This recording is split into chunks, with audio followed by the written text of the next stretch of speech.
Selamat bertemu kembali untuk kesempatan hari ini murid-murid kelas 8. Pada hari ini sebelum kalian akan melangsungkan kuis tentang lensa mata, saya akan mereview terlebih dahulu tentang materi yang sudah kita pelajari kurang lebih 1 bulan lalu. Lensa memiliki ciri-ciri yang telah saya jelaskan di materi pertemuan sebelumnya. Yang pertama adalah lensa memiliki 2 jenis. Jenis yang pertama adalah lensa cembung dan yang kedua adalah lensa cekung. Bentuknya berbeda, kita bisa lihat seperti gambar yang ada di layar kalian masing-masing. Selain daripada bentuk dan jenisnya, lensa ketika digambar memiliki perbedaan. Lensa cembung cukup digambar dengan menaruh tanda positif, sedangkan lensa cekung cukup dengan menaruh tanda negatif. Letak titik fokus dan jari-jari kelengkungannya pun kita bisa lihat ada di depan dan di belakang. Jadi ada di kedua belah sisi. Tidak seperti pada cermin yang kita pelajari 2 bulan lalu yang hanya ada di satu sisi. Selanjutnya, respon terhadap cahaya. Jika pada cermin, cahaya tidak mampu menembus pada lensa, cahaya mampu menembus bagian lensa. Akibatnya adalah 2 buah sisi lensa bisa digunakan secara bersamaan. Jika pada cermin, hanya ada 1 buah sisi saja yang bisa digunakan. Kemudian, sinar istimewanya juga berbeda. Jika pada cermin, sinar datang akan dipantulkan, sementara pada lensa sinar datang akan dibiaskan. Ini akan saya review sebentar lagi. Selain itu, jika kita memfokuskan pada lensa cekung dan lensa cembung, maka kita bisa lihat perbedaannya. Lensa cekung memiliki bentuk seperti yang ada saya tandai ini, dan lensa cembung seperti ini. Selain itu, sifat lensa cekung adalah menyebarkan sinar atau cahaya. Kita bisa lihat gambarnya ya di sini. Sementara lensa cembung mempunyai sifat mengumpulkan sinar atau cahaya. Ada sinar atau cahaya yang terkumpul di sini atau di titik fokus.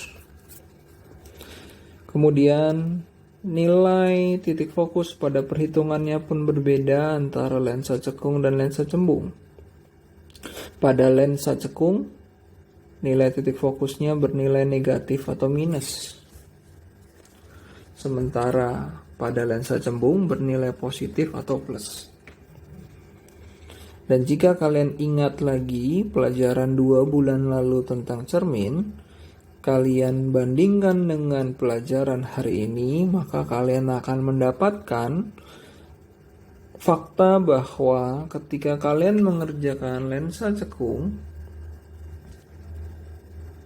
kalian seperti sedang mengerjakan lensa cembung. Saya ulangi, ketika kalian sedang mengerjakan baik itu perhitungan atau gambar pada lensa cekung, kalian akan mengerjakannya mirip seperti cermin cembung. Artinya, cara perhitungannya mirip cermin cembung, kemudian sifat bayangan yang akan dihasilkan pun mirip dengan cermin cembung. Sementara pada lensa cembung, itu mirip seperti cermin cekung, baik perhitungannya atau sifat bayangannya. Sebelum kita mereview tentang bagaimana cara menggambar, saya perlu mengingatkan sekali lagi, karena masih ada beberapa yang sering kali salah ketika menentukan bayangan. Bayangan adalah ketika ada dua buah sinar atau garis saling berpotongan satu sama lain, bisa di atas apa di bawah, atau di depan atau di belakang, ya. Jadi kalau berada di atas atau di bawah berpotongan satu sama lain, kita bisa katakan bahwa itu adalah bayangan. Jika di tengah-tengah, berarti itu bukan bayangan.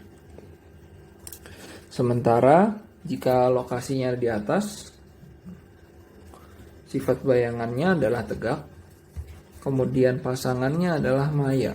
Ini sudah kita bahas berulang-ulang. Kalau bayangan di bawah, sifatnya terbalik, pasangannya nyata. Kemudian untuk perbesaran pun sudah saya ulang-ulang berkali-kali bahwa jika ukuran bayangan lebih besar daripada ukuran benda, maka bayangan diperbesar. Jika ukuran bayangan lebih kecil daripada ukuran benda, berarti bayangannya diperkecil atau perbesarannya diperkecil. Sementara jika ukuran bayangan sama dengan ukuran benda, maka bayangannya sama besar. Ini perlu kalian ingat-ingat lagi. Sinar istimewa pada lensa cembung yang kita ketahui, kita memerlukan minimal 2 sinar untuk membentuk bayangan. Yang pertama, dikatakan bahwa suatu sinar datang sejajar sumbu utama. Itu yang ini. Kemudian dikatakan akan dibiaskan menuju titik fokus di belakang lensa. Sinarnya adalah yang ini, yang kedua ya. Kemudian dikatakan sinar selanjutnya, sinar datang melalui titik fokus.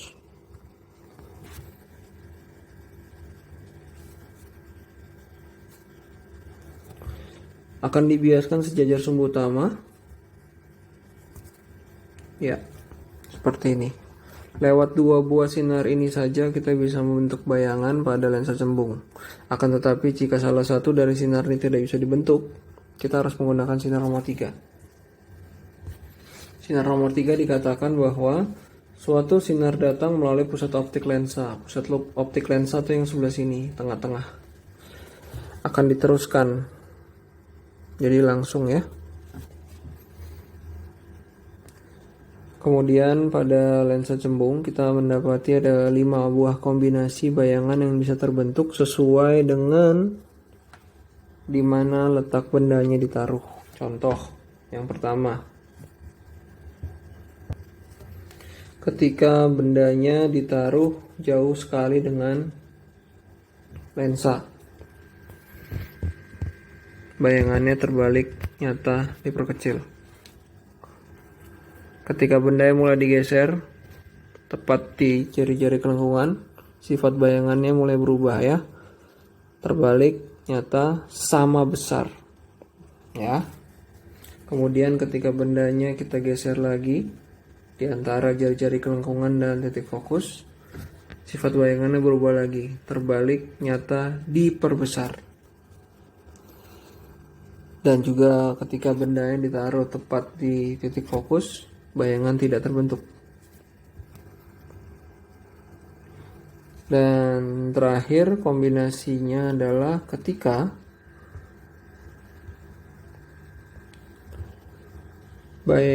benda diletakkan dekat sekali dengan lensa. Apa yang terjadi? Bayangannya tegak, maya, dan diperbesar.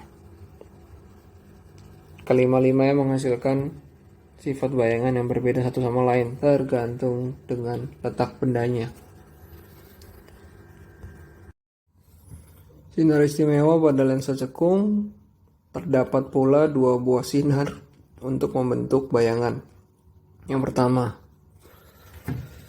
sinar datang sejajar sumbu utama. Itu yang ini. Seolah-olah dibiaskan berasal dari titik fokus. Artinya seolah-olah harus digambarkan secara putus-putus. Dibiaskan. Kenapa ke atas? Karena sifat dari lensa cekung sendiri yang kita tahu memancarkan sinar. Berbeda dengan sifat dari lensa cembung yang mengumpulkan sinar. Sinar kedua,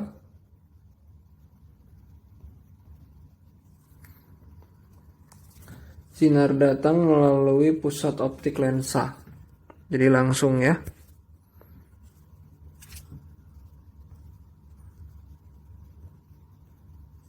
Langsung melalui pusat optik lensa. Pusat optik lensa yang ada di tengah.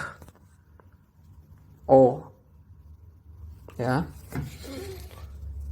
Kemudian pada lensa cekung, ketika sebuah benda dicontohkan untuk ditaruh tepat di titik fokus, bayangan yang akan terbentuk adalah tegak, maya, diperkecil. Sedangkan ketika bendanya dijauhkan, yang terjadi pun bayangannya sama, bersifat tegak, maya, diperkecil.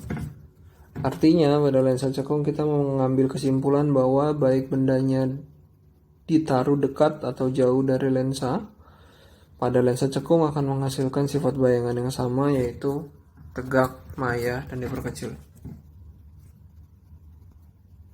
Selanjutnya, pada perhitungan lensa cekung dan cembung, biasanya pada soal akan dikasih tahu jarak benda atau S, titik tinggi benda atau H, lalu titik fokus. Yang ditanya kurang lebih ada 4, bisa jarak bayangan S aksen, tinggi bayangan H aksen, perbesaran M atau sifat bayangan. Baca dengan baik-baik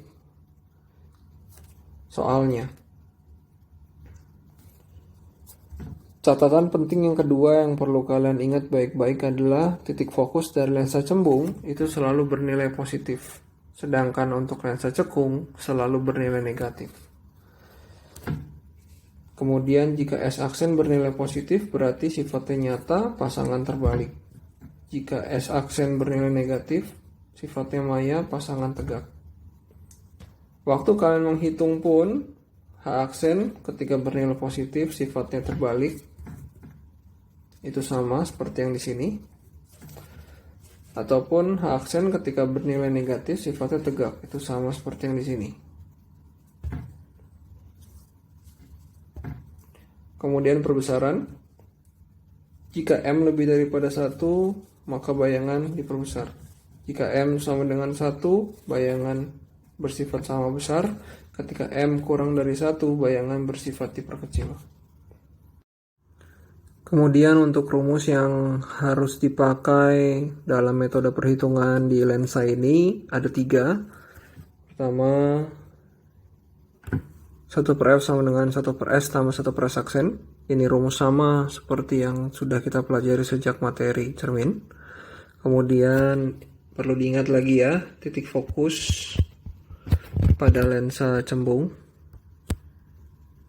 itu bernilai positif, sementara pada lensa cekung bernilai negatif. Saya mengulang-ulang terus supaya tidak ada kesalahan. Kemudian yang kedua adalah rumus S aksen per S sama dengan H aksen per H. Ya, jarak bayangan dibagi dengan jarak benda sama dengan tinggi bayangan dibagi dengan tinggi benda. Kemudian bagaimana mencari perbesaran? Sama rumusnya seperti yang kedua. Hanya kalian bisa ambil salah satu dari S aksen per S atau H aksen per H. Ingat, nilai perbesaran tidak pernah bernilai negatif, selalu bernilai positif. Selanjutnya, tentang mata, perlu diingat kurang lebih ada dua yang kita bahas di sini tentang jenis cacat mata. Yang pertama adalah rabun jauh, yang kedua adalah rabun dekat. Rabun jauh sering disebut juga dengan miopi, kondisi di mana ketika sinar jatuh di depan retina. Seharusnya seorang dengan mata normal, sinar datang, masuk ke di lensa, harus jatuh tepat di retina, tempat yang saya silang. Namun pada kondisi penderita miopi, sinar jatuh di depan retina. Sementara pada penderita hipermetropi, sinar jatuh di belakang retina. Bagaimana cara menolongnya? Pada rabun jauh atau miopi dibantu dengan lensa negatif. Seperti ini gambarnya. Sehingga sinar bisa jatuh tepat di retina. Kemudian pada rabun dekat atau hipermetropi dibantu dengan lensa positif atau kita bilang lensa cembung. Sama tujuannya agar sinar bisa jatuh tepat di retina, di tempat yang saya silang merah itu adalah retina. Demikian review dari saya. Terima kasih.